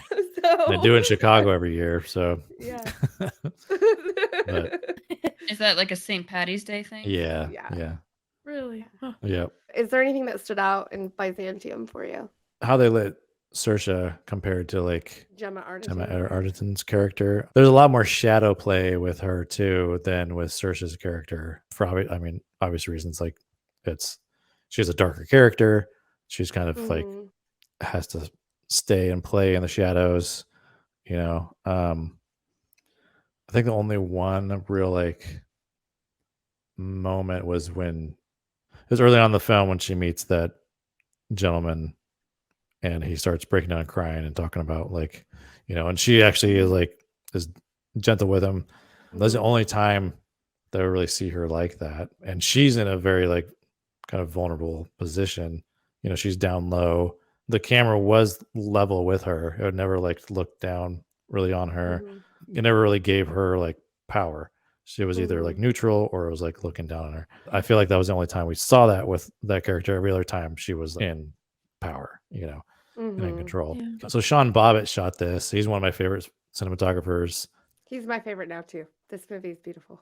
Yeah. There's some great use of He like has the whole master neon. course on YouTube. Yeah. Really? Yeah. Yeah. Yeah. It's like the first thing you just search his name. It's one of the first things that shows up. Yeah, that's one of the reasons he's like one of my favorites, because he also likes to give back, teach, and he got with Reed Morano, who was a cinematographer, one of the few Ray women. Romano did cinematography. Reed Morano, yeah. Deborah, I can get this lit well. They did a film together because she directs now, and like one of my favorite films that was kind of like slept on. It didn't really do well, but it's called The Rhythm Section.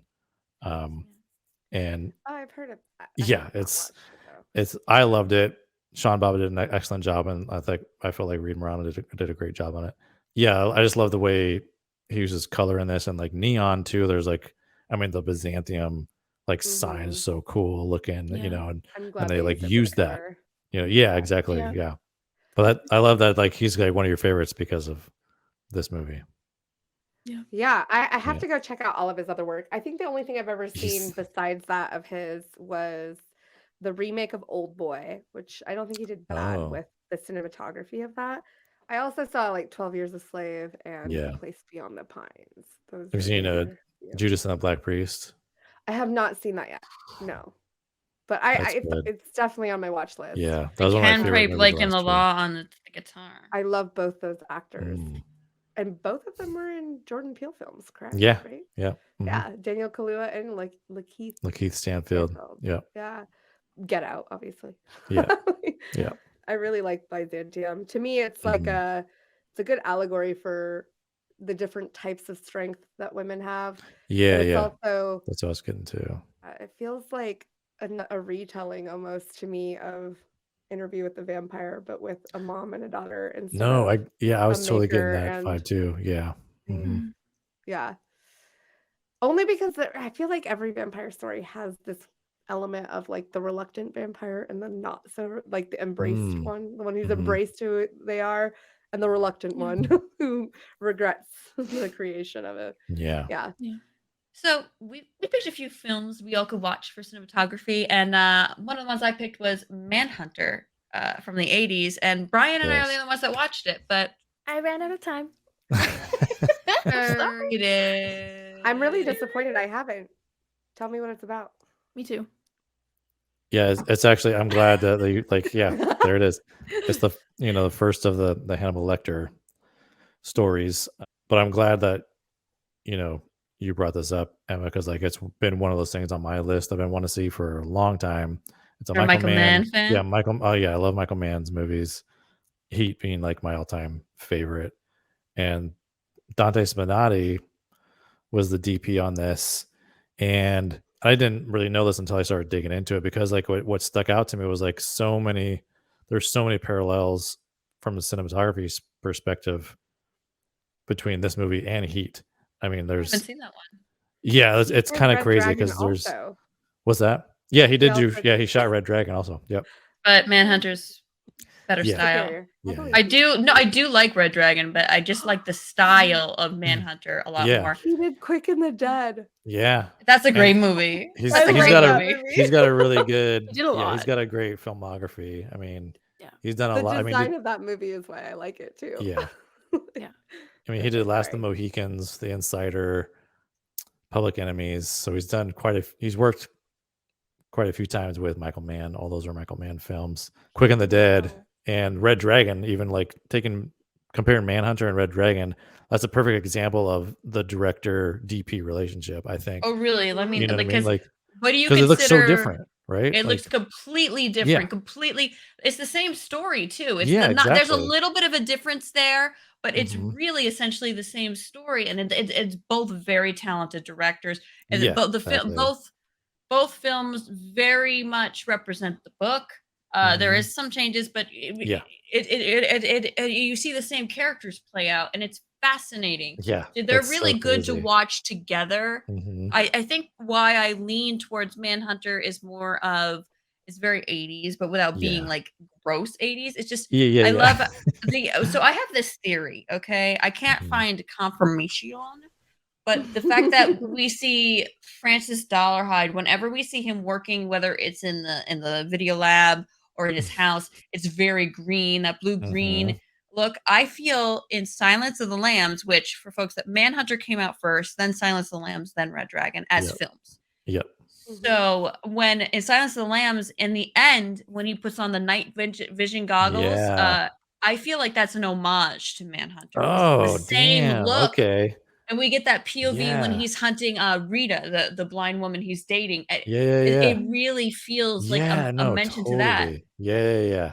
No, I I'm love gonna that. I count didn't that even as confirmation. yeah, no, I mean, that totally makes sense to me. Like, yeah, Mm. that's awesome. I mean, that The makes thing me I love liked Silence of about the Lambs Man more.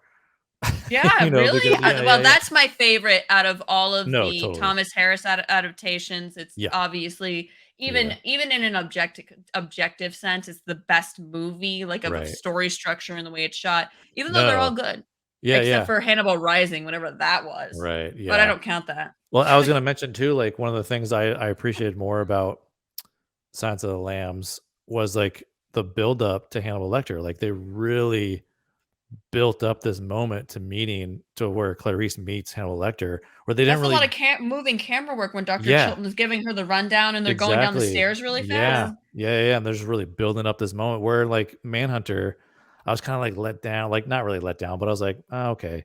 I was kind of hoping they were gonna like build up Hannibal's, him meeting Hannibal Lecter. And like It there wasn't fits like this though. fear really. Like, It fits. You know why I think it fits is because they're trying to really draw the parallel more, which they do in the Red Dragon with Ed y- Norton as well. But they're yeah. really trying to drag the parallel that there is this similarity between the character of Will Graham, and I haven't watched the Yeah, show yeah, yeah. Hannibal, so I can't really comment on that. the similarity Oh of man, Will 'cause I was Graham about to and his ask you which obsessive. Hannibal was best, Brian Cox, Mads Mikkelsen, or Anthony Hopkins. I am a big Mads Mikkelsen fan. I haven't I technically do seen like him as Mads Hannibal. Mikkelsen. Yeah, So The good. guy that played him in Hannibal Rising, I don't even know his name, whatever. But I really can't pick a favorite. I really feel like you really are supposed to draw the parallels between Will Graham yeah, and I Hannibal Lecter, agree. and not making. Yeah. And I do agree, it is more effective and it's cooler when there's a build up to Hannibal. Even Yeah. though, even before you even know No, who you're Hannibal is, like Yeah. before you have that thought, which is hard nowadays because it's almost a meme Yeah, sometimes. exactly. Yeah. But Right. No, you're one of so the right. conversations I loved between Will Graham and Hannibal Lecter is he said, "So you caught me, Will. You caught me. So you think you're smarter than me?" And he's like, "No, no, no. I really don't think I had any kind of advantage." And he's like, "Then why did you catch me? And so you're the one that won." He's like, "Well, you have a big disadvantage." He's like, "Well, what's my disadvantage? You're utterly insane." It's like you're literally insane. That's why, because you Yeah. don't have the clarity of sanity, my dude. So that's why I feel like there was less of a buildup. And Yeah, I, as a no. Totally, that makes sense. Yeah. I feel, and which we were talking about earlier. I mean, Anthony Hopkins. I mean, we can all agree. I mean, it's an epic performance. It really sticks with you. He really created that character. It's hard to see anybody else. And I had seen Totally. that movie first, Silence of the Lambs. I probably saw the Yep. original, not the original Red Dragon, but the Red Dragon with Ed Norton first. Yeah, same. Me here. Me too. Yeah. Yep. So Brian Cox, I never want to measure up because I want to give everything its fair shot. So I try not to do that. But I was surprised it was effective. I mean, I would probably say Hannibal Lecter by Anthony Hopkins is more memorable. But I Yeah. really thought Yeah. what Brian Cox did with it was really effective. What did you think? Yeah. No, I totally agree. Yeah. I feel like Anthony Hopkins is always going to be, Hannibal Lecter, but like I think they took different approaches, but they're both very effective, in what they did. I haven't Yeah, seen it, I would but challenge you guys to, like, if you haven't seen Heat, maybe you don't have to sit through the whole thing. It's a long movie. It doesn't feel like If 3 I hours start to a me. movie, I'm gonna finish it. Okay, good. Watched Heaters 2 It is, all the I way mean, through. Okay. Yeah. but I absolutely love it. It almost feels like a frame for frame match to some scenes in Heat and Manhunter. There's Oh, like, I've got to see it now because I love there's some great Manhunter. stuff. There's some stuff there's a lot of like just stark blue used in Manhunter, especially at And the night. murder scenes, especially in the murder scenes. Yeah, so there's some stuff in Heat where it's just like stark blue at night. Is And it when crimes are happening? no, not necessarily. It's actually like times when we're alone with Robert De Niro's character, and it's at night, and he, like, his home has like a lot of like this pane of windows, and it's similar in Graham's home where there's this pane of windows looking out to like the water or whatnot, and it's like a bedroom. I wanted to scene live of, like his place on the beach. So oh, sweet. I know, Oh man. my god, Yeah. catching crabs with his adorable little Yeah, son. yeah. I'm like, why am I not there? And his beautiful curly blonde haired wife. I'm like, why Yeah. am I not Will Graham without all the work? No, totally. Yeah. Really. Yeah. Without But all the torture. yeah, exactly. Yeah, and there's a lot of other cinematography similarities in Manhunter and Heat. There's a lot of beautiful noticed. shots of just him on the sailboat. hit that like button, comment below. What is your favorite films in cinematography? Thank you, Brian, for joining us. Everybody go follow him. His links will be down below in the description. All the movie things. Um, Thank you, Brian. Thanks for Thank you. teaching us. Oh no, thank you for Yeah, listening. really appreciate it. Yeah. All our links It's are in the been fun. bio. Join our Discord, follow all the things, click all the thingies. Bye-bye. Bye bye. Bye.